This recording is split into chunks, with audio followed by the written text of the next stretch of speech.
कि दुर्योधन और अर्जुन दोनों कृष्ण भगवान के पास में मदद मांगने गए।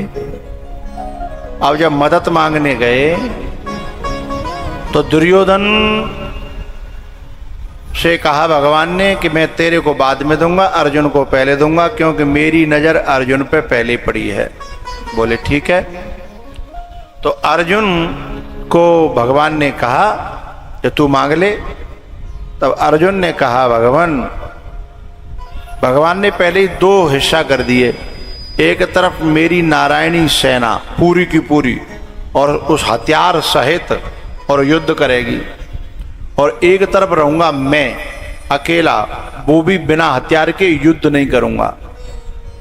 अब सामान्य व्यक्ति हो तो भटक जाएगा ना। अब युद्ध में ले जाना है, निहत्थे को क्या करेंगे भैया, और अकेले को क्या करेंगे। वहां में तो जितनी सेना ज्यादा होए उतनी तो जरूरत है सेना की लड़वे की। लेकिन भगवान ने बड़ा पेचीदा सवाल खड़ा कर दिया। अच्छे लोगों की बुद्धि डगमगा जाए हैं। लेकिन जब अर्जुन का नंबर आया ना मांगने का पहला ही, तब अर्जुन ने बड़ी प्यारी बात कही कि भगवान लड़वे के लिए तो हम पांच ही बहुत हैं। कहाँ ध्यान है? लड़वे को हम पांच बहुत हैं, बस दर्शन नाथ तुम्हारे, तुम रहना साथ हमारे, तुम रहना।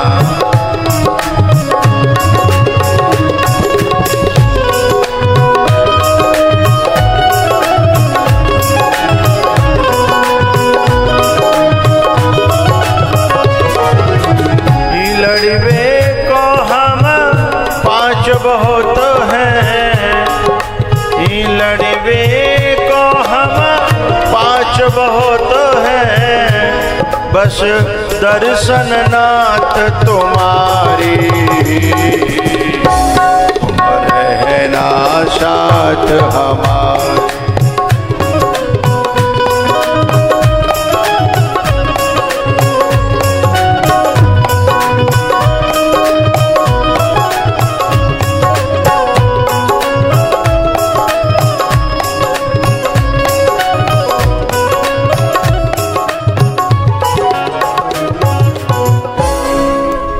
आप लड़ने की चिंता न करो, मैं अकेला ही हम पांचों ही बहुत हैं, बस आप तो साथ बने रहना। लेकिन एक बात बताऊं आप सब लोगों को, दुर्योधन बड़ा खुश हुआ कि जब पागल ने अकेलो और निहत्तो है ये ग्वाला मांगे लो, और अब मुझे बिना मांगी पूरी सेना मिलेगी नारायणी। दुर्योधन बड़ा हंसता खेलता कूदता हुआ और शकुनी के पास पहुंचा। मामा श्री। बोले हाँ, आज आप मेरे ऊपर गर्व फील करोगे, हैं? आज मेरे ऊपर गर्व करोगे आप। बोले कैसे? बोले वह अर्जुन ने पागल ने निहत्तो और अकेलो वो कृष्ण मांग लो, और मैं आपकी कृपा से पूरी नारायण की सेना मांग ले आया हूं, वो भी अस्त्र और शस्त्रों से सजी हुई है। और एक तरफ वो अकेला निहत्ता कृष्ण। तब कुटिल शकुनी को भी रोना आ गया, दुख हुआ, क्योंकि शकुनी भी ये जानता था। दुर्योधन से कहता, अरे मूर्ख कहीं के, नारायण के बिना नारायणी सेना क्या करेगी? जब वहां में से नारायण निकल गया तो वह नारायणी सेना में क्या बचा है? अगर नारायण है तो ही तो वो नारायणी सेना है, और जब वहां में से नारायण निकल ही गए, अर्जुन बाजी मार गया पागल कहीं के। तो भैया वो मेरा कहना ये है, यहां बड़ी प्यारी बात है कि जिस सुख में से सुख रूप परमात्मा निकल जाए वो सुख भी दुख बन जाएगा। और पता है, जिस सुख में परमात्मा हो और जिस दुख में भी परमात्मा हो तो वो दुख भी और वो सुख भी आनंद बन जाते हैं। जो चौपाई है बड़ी प्यारी, जो आनंद सिंधु सुख राशि शीकरते त्रय लोक शुपाशी। जो आनंद सिंधु सुख राशि शीकरते त्रय लोक शुपाशी। भैया कुंती ने कहा कि ठीक है, अगर आप हो संग में तो वो सुख भी मुझे प्रसाद के रूप में मैं स्वीकार कर लूंगी, लेकिन यदि आप नहीं होते तो मैं उस सुख को भी स्वीकार नहीं करती। बोले ठीक है। उसके बाद में भगवान पितामह भीष्म के पास गए हैं, उनकी बुद्धि को अपने हाथों में स्वीकार किया है। इति मति रूपकल्पिता वितृष्णा भगवती सात्वत पुंगवे विभूम्नि। स्वसुखमुपगते क्वचिद्विहर्तुम्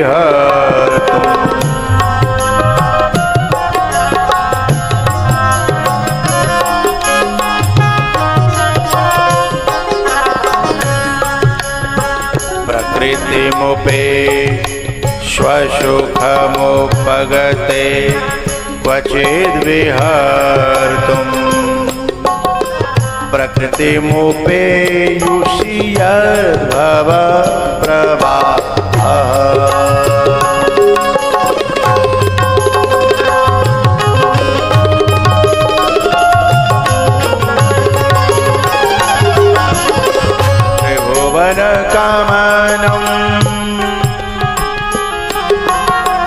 त्रिभुवनकमनं तमालवर्णं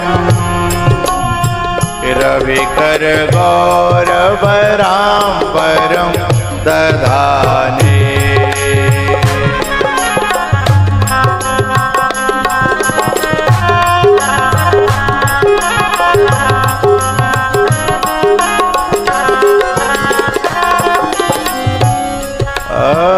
वपुरलककुलावृताननाभ्यं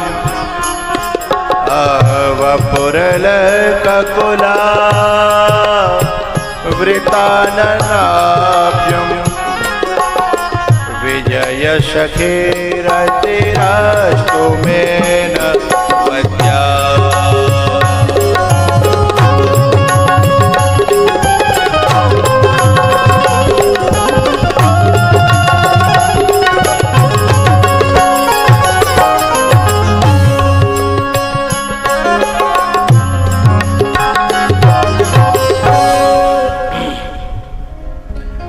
उसके बाद में भैयाओ भगवान द्वारिका चले गए हैं और परीक्षित जी का जन्म हुआ।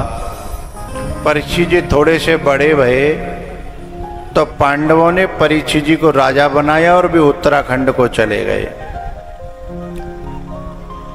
जीवन में कितना भी सांसारिक लाभ कमा लिया जाए, पांडवों ने दुनिया को जीत लिया, लेकिन आखिर में वैराग्य हो गया कि हमने इतनी हत्याएं करी, हमने इतने लोगों की जान, मासूमों की जान ले ली, इतने लोग हमारे कारण मारे गए, तो मन जो है खेद से भर गया, मन जो है दुख से भर गया। उसके कारण उन्हें वैराग्य हुआ कि हमें या दुनिया में अब रहना, ऐसे जीवन से क्या फायदा जिससे दुनिया, हम किसी को सुख तो दे नहीं पाए, हम दुनिया को दुख दे रहे हैं, ऐसे जीवन से क्या फायदा है। इसलिए द्वारिका, क्या नाम है, उत्तराखंड को पांडव चले गए। भैया परीक्षित जी महाराज एक दिन जो है एक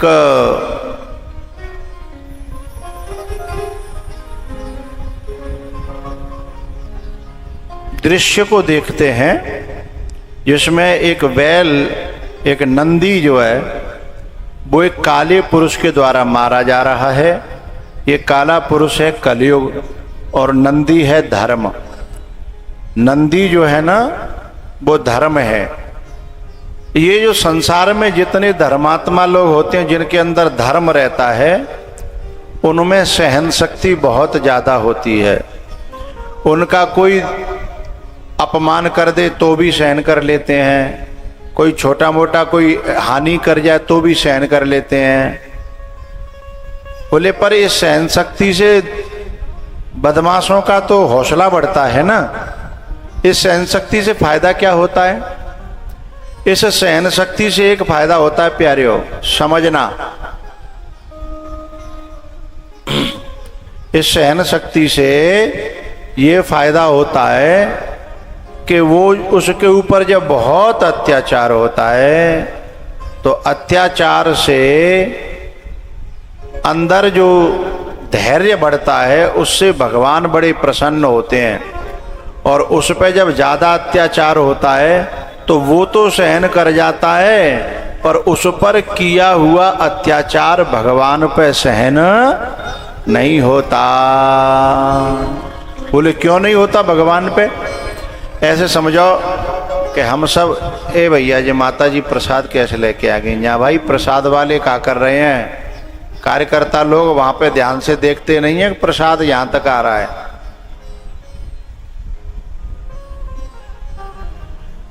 कार्यकर्ता है भी कि नहीं है? कि सब वैसे ही बाबूजी बन के डोल रहे हैं यहाँ?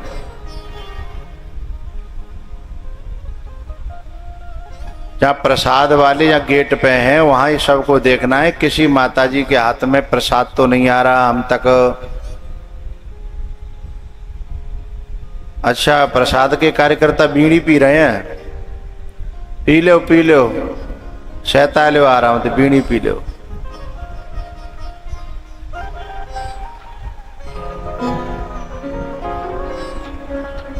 अब तुम कहाँ उठ के चल दे हो? बैठो, तुम तो है गए वो तैयार है गए बे।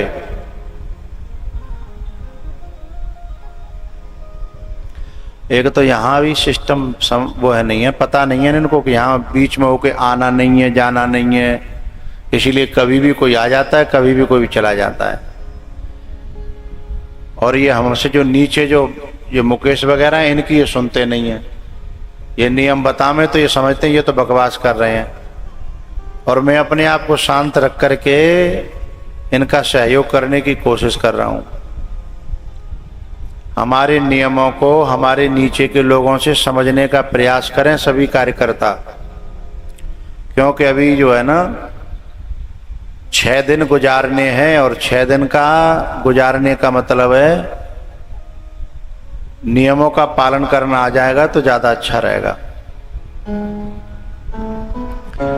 1-2 कार्यकर्ता यहाँ आगे भी रहना चाहिए, घर वालों में से परिवार वालों में से जो जहाँ बिठाना है उसे वहीं कंट्रोल करके वहीं बिठा दें, जिससे यहाँ बीच में कोई ना आए। अगर कोई माताजी इधर बिठानी है और वो माताजी इधर होके आई और यहाँ है कि बीच में है कि सब के बीच में डोलती हुई फिर यहाँ आई तो वो कथा में विघ्न होता है। अगर इधर कोई बिठाना है तो इधर से ही आए, इधर कोई बिठाना है तो इधर से ही आए। इस प्रकार के कार्यकर्ता इस बात को समझें।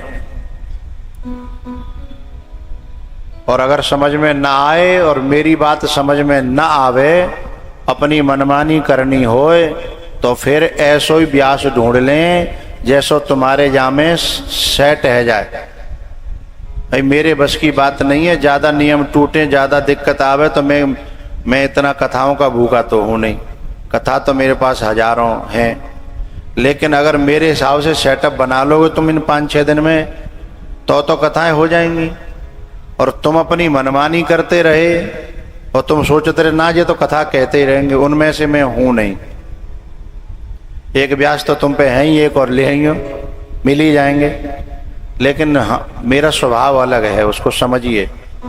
अभी मैं तुम्हारे साथ जो है कोशिश कर रहा हूं कि तालमेल बिठा लूं।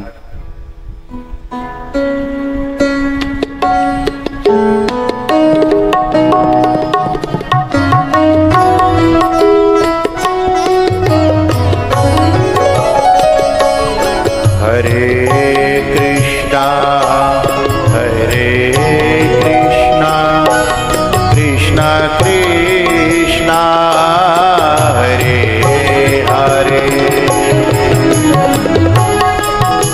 फिर बीच में से एक माता ही जा रही है यहाँ से, फिर ये मेरा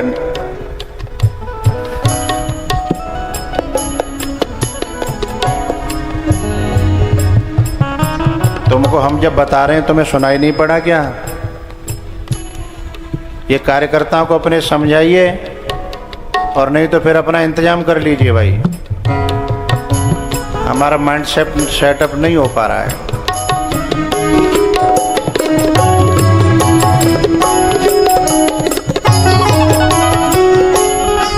हरे कृष्णा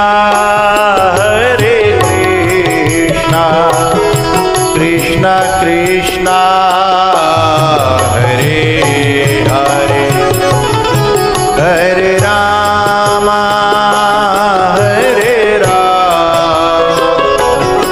राम राम हरे हरे।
कृष्ण कृष्ण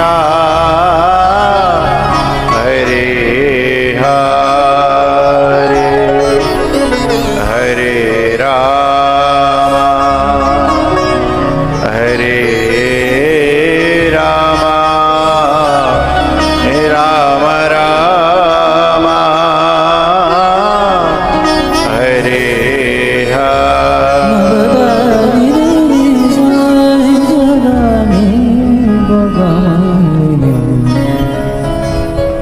भैया। जो नंदी है ना, उस पे कलयुग प्रहार कर रहा है और नंदी सहन कर रहे हैं। और भगवान जो है सहन करने की महिमा गीता में बताते हैं,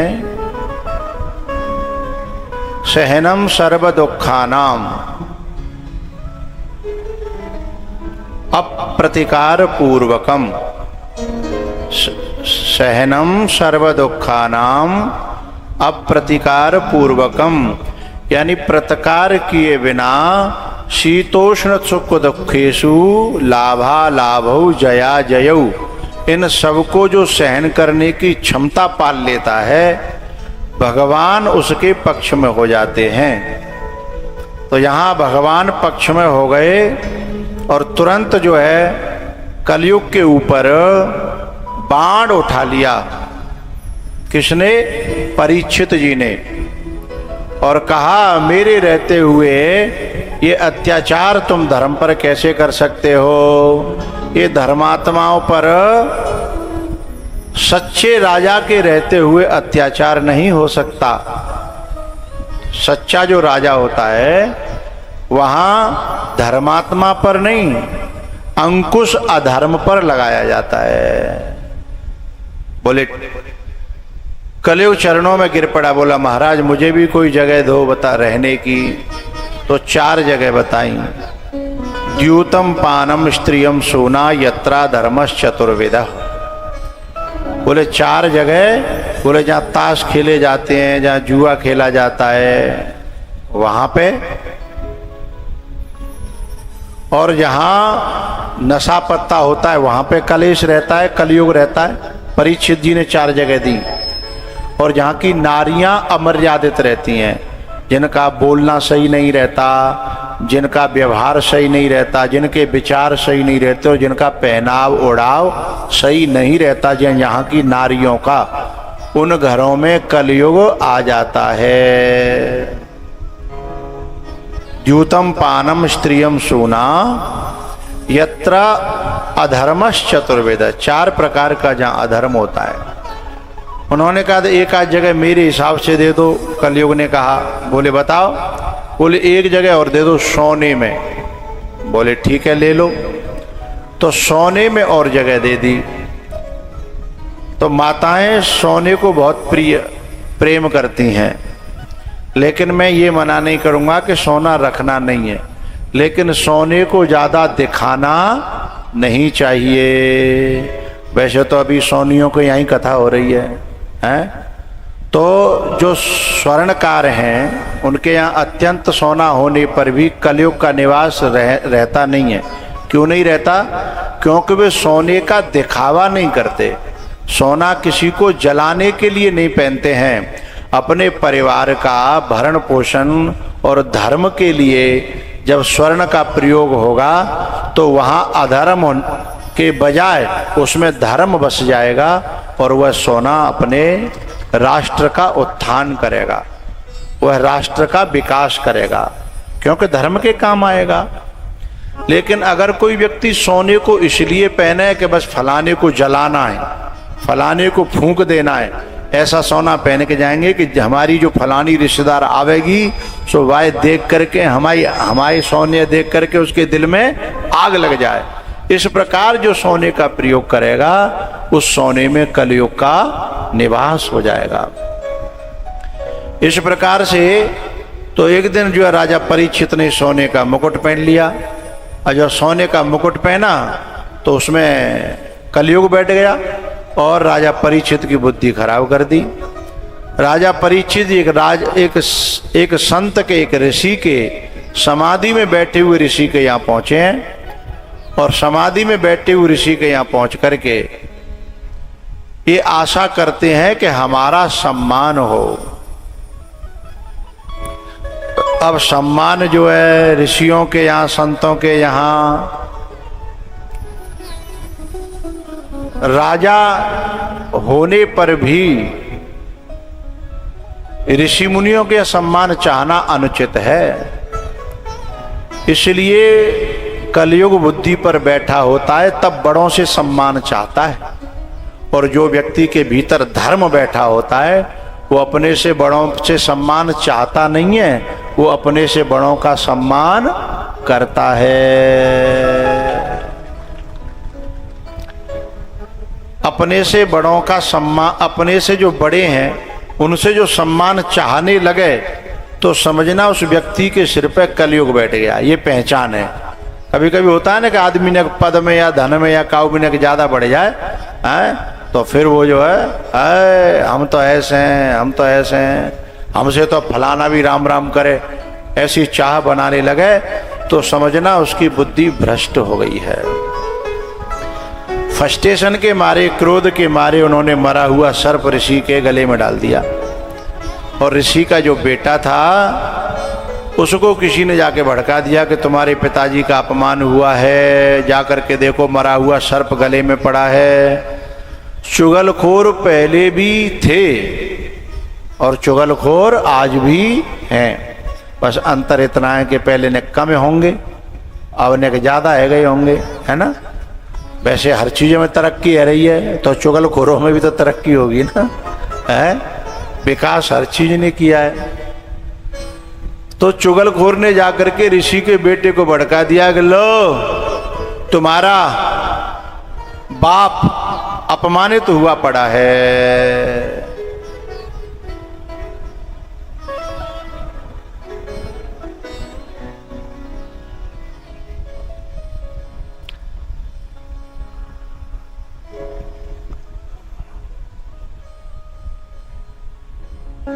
तुम तो कार्यकर्ताओं को बिल्ला डाले हो ना, तो कार्य के नियम ही नहीं सीखे तो वैसे ही ड्राइवरी लाइसेंस ले लो। सबसे बड़ी गड़बड़ी हुई है कि हमारे नीचे के जो मुकेश जी हैं उन्होंने जो नियम बताए न तो किसी ने सुने हैं, न किसी ने माने हैं, न किसी ने समझे हैं। अब आकर के परीक्षित जी को समझाना पड़ रहा है कि यहाँ प्रसाद भी नहीं आना, यहाँ ढोक लगाने भी नहीं आना, इस जगह को मेरी को एकदम एकाग्र और शांत रखना है।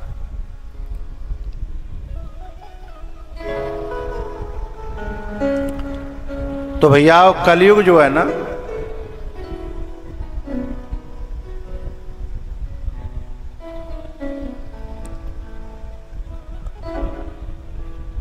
कलयुग जो है परीक्षित के जीवन में कलह करा देता है। और ऋषि ने श्राप दे दिया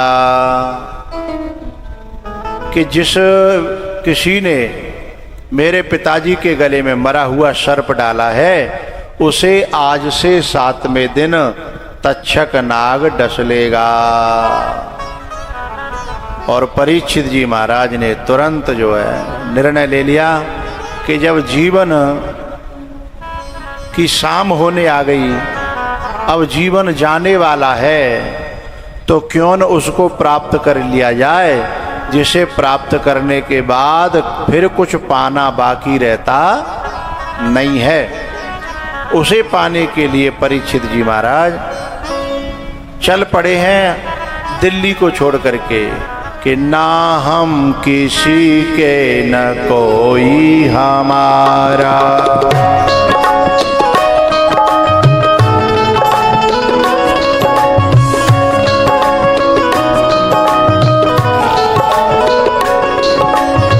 ये देख लिया दुनिया का नजारा, देख लिया दुनिया का नजारा, ना हम किसी के न कोई हमारा, ना हम किसी के न कोई हमारा।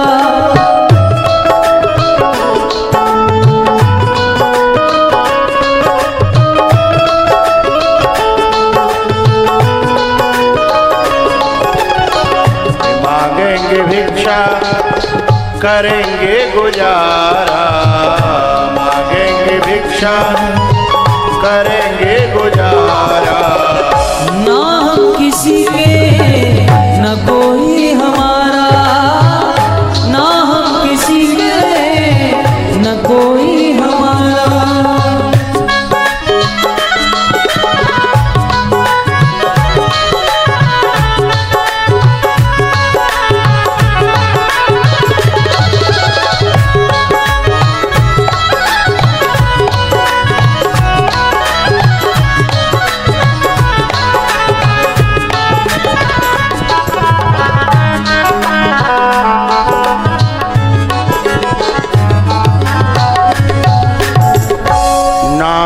किसी के न कोई हमारा।